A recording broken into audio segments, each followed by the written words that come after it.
Ես կրկին անգամ ուզում եմ մի քանի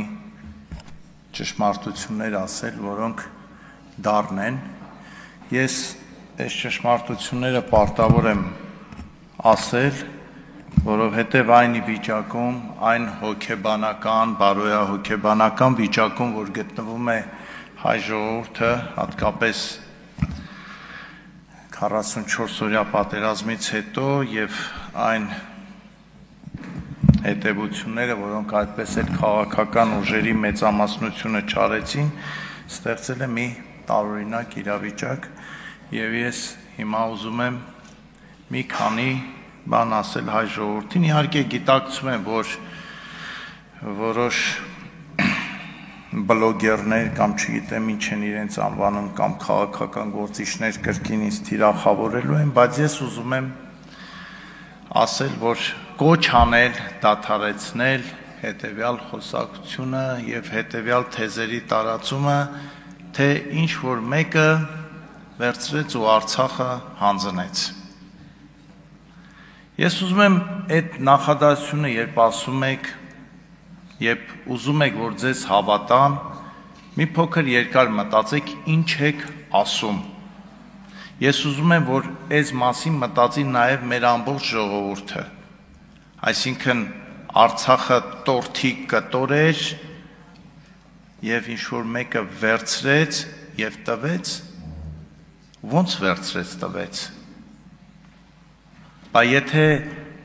դա այդպես տալով էր կամ չտալով էր, բա ինչի թողեցիք որ տա։ Ինչի թողեցիք։ Մի հսկա քաղաքական դաշտ փորձով ես սիրելի հայրենակիցներ, ես այս ամեն ինչը ձեզ ասում եմ, որ գոնե օգնեմ մի կաթիլ, որ սուտը, կեղծիքը, թույնը, խաբեությունը վերանա այս երկրից, որովհետև մեր հիմնական խնդրեմը հենց դա է։ Սիրելի հայրենակիցներ, ես ուզում եմ հիշեցնել մի դրվագ մեր պատվիրակության խորհրդարանական 22 թվականի վերջին ջերմուկյան Վարդենիսյան դեպքերից պատերազմական մարտական գործողություններից հետո, երբ որ Իրանում հանդիպեցինք լուսահոգի իրենց Աբդուլլահյանի հետ, արտգործնախարարի, նա մի այսպիսի նախադասություն ասեց։ Ասեց, ես վերցրեցի հեռախոսը եւ զանգեցի Բաքու ու ասացի անմիջապես դադարեցրեք պատերազմը։ Ու հետո ավելացրեց նայելով մեր աչքերին, ասեց դուք հասկանում եք, որ Հայաստանը մի այլ հարց է, Արցախը մի այլ հարց, իհարկե նա ասեց Լեռնային Ղարաբաղ, ասեց Լեռնային Ղարաբաղը, ինչպես մենք, այնպես էլ ամբողջ միջազգային հանրությունը ճանաչել էր ու ճանաչում է Ադրբեջանի Հանրապետության մաս։ Մենք մեզ խաբելով ապրել ենք, մենք մեզ խաբելով հազարավոր տղաների, հերոսների կյանք է արժանացել այդ խաբելը։ Ես ուզում եմ դուք այն որ ասում են Արցախը վերցրեցին եւ տվեցին, մենք որևէ մեկը չէր կարող Արցախը վերցնել եւ տալ, եթե այն մերը լիներ։ Մերն էր մեծ հայքի մի մասն էր, այնպես ինչպես Գանձակը, այնպես ինչպես Ղազախը, այնպես ինչպես Թովուզը, այնպես ինչպես Իգդիրը, այնպես ինչպես Մուշը, որոնք մի ժամանակ եղել են մեծ հայքի մի մասը։ Բայց այդ մենք գիտենք ու մեզ է հետաքրքիր եւ որևէ մեկին, այդ թվում Ռուսաստանին, Իրանին, չգիտեմ Մադագասկարին, դա որևէ կերպ հետաքրքիր չի եղել։ Եվ այդ մասին շատ լավ իմացել է եւ Լևոն Տեր-Պետրոսյանը, եւ Ռոբերտ Քոչարյանը,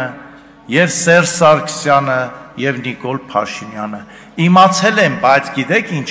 մի ծանր հիվանդություն ունի մեր հայազգը։ Ասում է, բա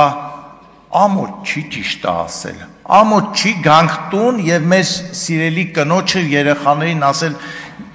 երեխաներ, սիրելի կին, այն ավտոտնակը մերը չի, որովհետև ոչ փաստաթղթով է մերը, ոչ էլ մենք կարանք դա պահենք, բայց ամոթ է հասի։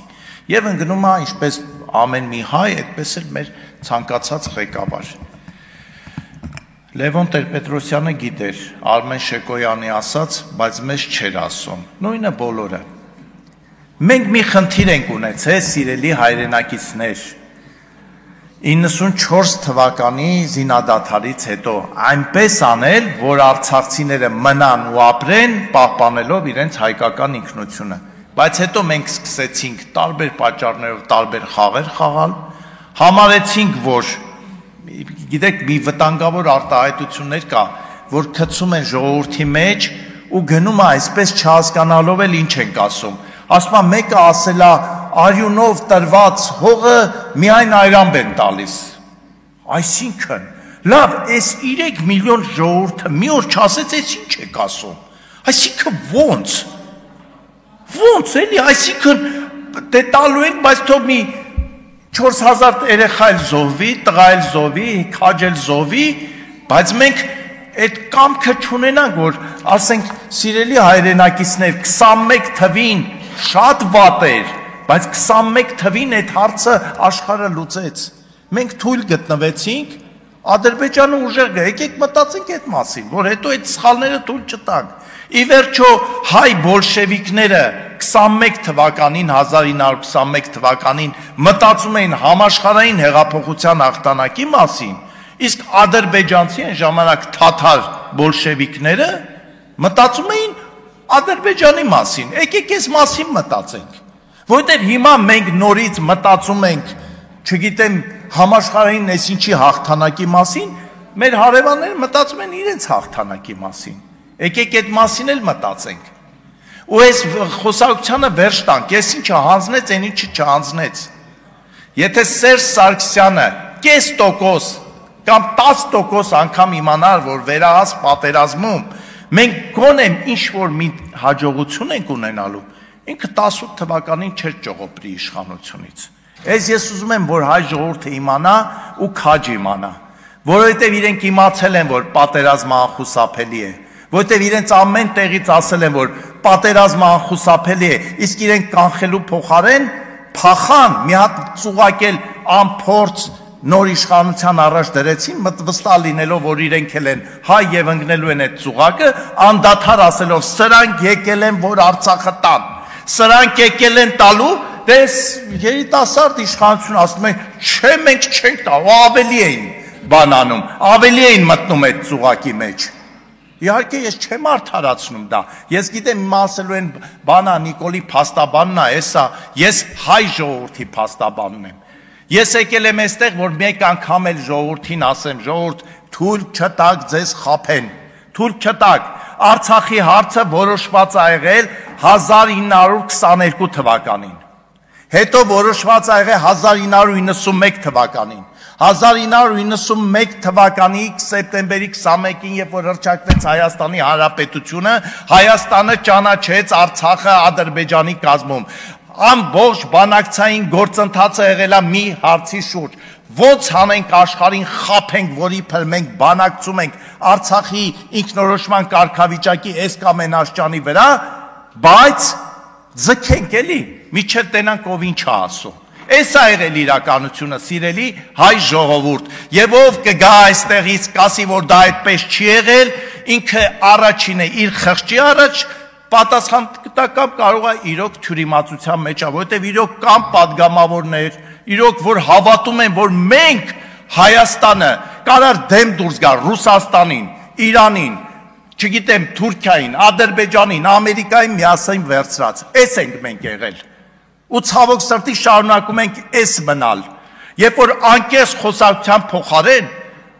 մի փոքր շեղվեմ, այսօր Գառնիկ Դանելյանը շատ ճիշտ որոշ գնահատականներ տվեց այսօրվա իրականության։ Եկեք մտածենք, այս մեր ներքին գրաքննությունը որն է, որ մեկին զորամաս ենք թողում, մեկին չենք թողնում։